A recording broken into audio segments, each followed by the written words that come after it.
जय गुरु जी, शुक्राना गुरु जी, अनंतम अनंतम शुक्राना गुरु जी। संगत जी, हमें पता है कि आप सब लोगों के पास में इतना समय नहीं है कि आप 30, 45, 1 घंटे का सत्संग सुने, लेकिन हमें ये भी पता है कि गुरु जी की ब्लेसिंग्स कितनी इम्पोर्टेंट है। इसलिए हम इस चैनल पर बहुत ही शॉर्ट सत्संग लाते हैं। कोशिश करते हैं कि सत्संग शॉर्ट से शॉर्ट हो। तो ज़्यादा समय ना गवाते हुए चलिए सत्संग को शुरू करते हैं। लेकिन उससे पहले गुरु जी की ब्लेसिंग्स के लिए और शॉर्ट सत्संग सुनने के लिए प्लीज़ चैनल को सब्सक्राइब कर लीजिए और गुरु जी की ब्लेसिंग्स के लिए कमेंट कर दीजिए जय गुरु जी। अगर सत्संग अच्छा लगे तो प्लीज़ लाइक करना मत भूलिएगा। जय गुरु जी। जय गुरु जी, जय गुरु जी। संगत जी, आज मैं अपना पहला शुक्राना सत्संग शेयर करना चाहती हूँ। ये गुरु जी की आज्ञा से ही हो रहा है। बहुत दिनों से गुरु जी का हुक्म आ रहा था कि कुड़िए अपना सत्संग शेयर कर, शुक्राना कर, शुक्राना कर, पर मैं ही नहीं समझ पा रही थी। मैं बस व्हाट्सएप पर और यूट्यूब पर, फेसबुक पर मैसेजेस देखती और वहीं पर कमेंट कर देती जय गुरु जी, शुक्राना गुरु जी। पर अब जब मुझे समझ आया है कि शुक्राना करने का मतलब सत्संग शेयर करना होता है, तो आज मैंने गुरु जी के बर्थडे वाले दिन मेरा पहला सत्संग शेयर करना ऐसा सोचा। जैसे कि गुरु जी कहते हैं अपनी जर्नी शुरू से शुरू करिए, तो मैं गुरु जी से दिवाली वाले दिन 2016 में जुड़ी थी और मुझे तभी बिल्कुल आइडिया नहीं थी कि गुरु जी कौन है। और ये मेरी बेस्ट फ्रेंड के थ्रू हुआ। मेरी बेस्ट फ्रेंड जिसने मुझे बहुत फोर्स किया, और उस टाइम पे मुझे बिल्कुल कोई उम्मीद नहीं थी कि मैं सत्संग जाऊंगी, और मेरे लिए सत्संग मतलब बस बुज़ुर्गों के लिए होता था। तो मैंने उसे मना किया, मैंने उसे बहुत रेजिस्टेंस दिखाया। मैंने बोला कि मुझे नहीं जाना सत्संग, पता नहीं तू कहाँ ले जा रही है, सॉरी, वेरी सॉरी गुरु जी। और उसने मुझे कहा नहीं तू चल, और मुझे ऐसा हुक्म आया है कि आज तुझे लेकर जाना है। तो हमने शाम के टाइम सत्संग था 5 से 7, और हम निकले। उसने मुझे ऑलमोस्ट जब हम साथ में निकले, ऑलमोस्ट आधा सत्संग तो हो चुका होगा क्योंकि 6 बज गए थे। और मैंने फिर भी बहुत रेजिस्टेंस दिखा के बोला कि मुझे बहुत भूख लगी है और प्लीज़ चल कहीं और खाना खाने जाते हैं, सत्संग नहीं जाते हैं। तो उसने कहा नहीं, बहुत ही प्यारा सत्संग होता है, सब वहाँ पे चाय प्रसाद और सब खाते हैं वहाँ, ऐसा कुछ नहीं है, वहाँ लंगर भी मिलेगा। तो मैं कहा ठीक है चलो चलते हैं, देखते हैं। और जैसे हम वहाँ पहुँचे, मैंने फर्स्ट टाइम गुरु जी को देखा। उस टाइम इंस्टेंटली कनेक्शन तो नहीं हुआ। मैंने स्वरूप पहले भी देखा था मेरी बेस्ट फ्रेंड के घर पे, पर उस टाइम मैं जुड़ी नहीं थी पूरी तरह से। और गुरु जी तो जान ही जाने हैं, उन्हें सब पता होता है किसकी लाइफ में क्या प्रॉब्लम्स आने हैं। तो शायद उन्हें पता था कि मेरी लाइफ में कुछ महीनों के बाद कुछ हार्डशिप्स आने वाले थे। तो उनका और हमारा रिश्ता तो जन्म जन्मों का है, पर उन्होंने वो पीरियड में मुझे अपनाया इस जन्म में, और मेरा हाथ पकड़ा। मुझे फर्स्ट टाइम बहुत पॉजिटिव फील हुआ, और मेरी बेस्ट फ्रेंड पूछ रही थी कैसा था, और वो दिवाली का दिन था तो बहुत ही प्यारा सत्संग हुआ। वहाँ हम लोगों ने बाद में लंगर करके थोड़ा डांस किया। तो मैं तो बहुत खुश हो गई थी कि ये ऐसी कौन सी जगह है, मतलब ये सत्संग तो ऐसा नहीं है जैसा मैं कल्पना करके आई थी कि बुज़ुर्ग लोग बैठे होंगे सब और कोई प्रवचन चल रहा होगा, वैसा सब मुझे लगा। बट जो वहाँ जाकर मैंने महसूस किया वो कम्प्लीटली डिफरेंट था, बहुत ही पॉजिटिव था। और फिर वहाँ से मेरी जर्नी शुरू हो गई, और धीरे धीरे जुड़ते जुड़ते मैं गुरुजी से इतना जुड़ गई कि मुझे आज हर छोटे मोमेंट पे, हर चीज़ में, कोई भी काम करने से पहले गुरुजी का प्रेजेंस, गुरुजी की अंग संग रहते हैं, गुरुजी हमें बताते हैं, तो वो मुझे फील होता है। आज 7 जुलाई को मेरे हस्बैंड, मेरे अंकल का भी बर्थडे है, और गुरुजी ने उन्हें ब्लेस किया है, वो सेम बर्थडे है दोनों का।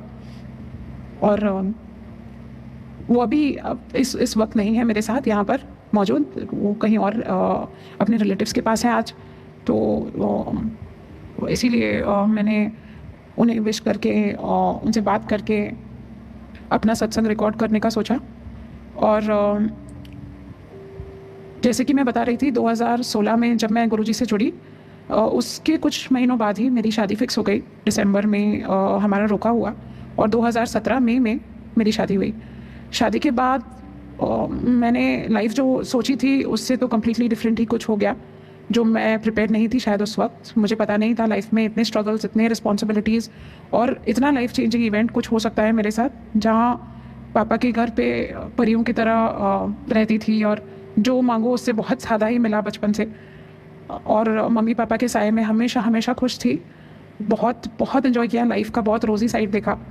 और शादी के बाद काफ़ी कुछ चेंज हो गया। मेरे हस्बैंड बहुत अच्छे हैं, मेरे अंकल, पर जो न्यू लाइफ थी शायद मैं उसके लिए प्रिपेयर्ड नहीं थी, और जो मैंने सोचा था वो वैसी लाइफ नहीं मिली मुझे। काफ़ी तकलीफ़ें, काफ़ी प्रॉब्लम्स, काफ़ी अनबन, और काफ़ी घर पे मनमुटाव, नेगेटिविटी, बहुत फाइनेंशियल प्रॉब्लम्स सब मैंने फेस किया शादी के बाद। और जब हमारी बेटी पैदा हुई 2019 में, उस दौरान मेरी प्रेगनेंसी के टाइम पे मुझे याद है बहुत ऐसे मोमेंट्स थे जहाँ मैंने बहुत स्ट्रगल किया। मेरी प्रेगनेंसी बहुत डिफ़िकल्ट थी, और वो टाइम पर मैंने एक्सपेक्ट नहीं किया था, पर गुरुजी ने हर मोड़, मतलब हर एक छोटी चीज़ में अपना हाथ हमेशा पकड़ के रखा था मेरा। और जब मेरी बेटी हुई उस टाइम पे मैंने डिसाइड किया उसका नाम भी गुरुजी के नाम पर ही रखूँगी, तो हमने बिल्कुल वही किया। अभी मेरी बेटी ऑलमोस्ट 5 साल की हो गई है, 5.5 साल की है वो, और वो भी मेरे साथ सत्संग चलती है। मेरे अंकल, मेरे हस्बैंड इतना नहीं आते हमारे साथ, वो इतने नहीं जुड़े हैं अब तक, पर हाँ उनके पास एक स्वरूप दे रखा है मैं, तो वो कंप्लीट रिस्पेक्ट देते हैं। वो कभी ना नहीं करते, हमारे सत्संग जाने से उन्हें कोई तकलीफ़ नहीं होती, पर वो इतना ज़्यादा बिलीव नहीं करते हैं। मुझे पता है गुरुजी जब जोड़ना होगा खुद ही जोड़ लेंगे, और इनफैक्ट वो मेरे साथ 2 बार बड़े मंदिर चले हैं। सो मैं बहुत पॉजिटिव हूँ इस बात को लेकर कि वो ज़रूर आएंगे, और वो भी हमारे साथ सत्संग अटेंड करेंगे।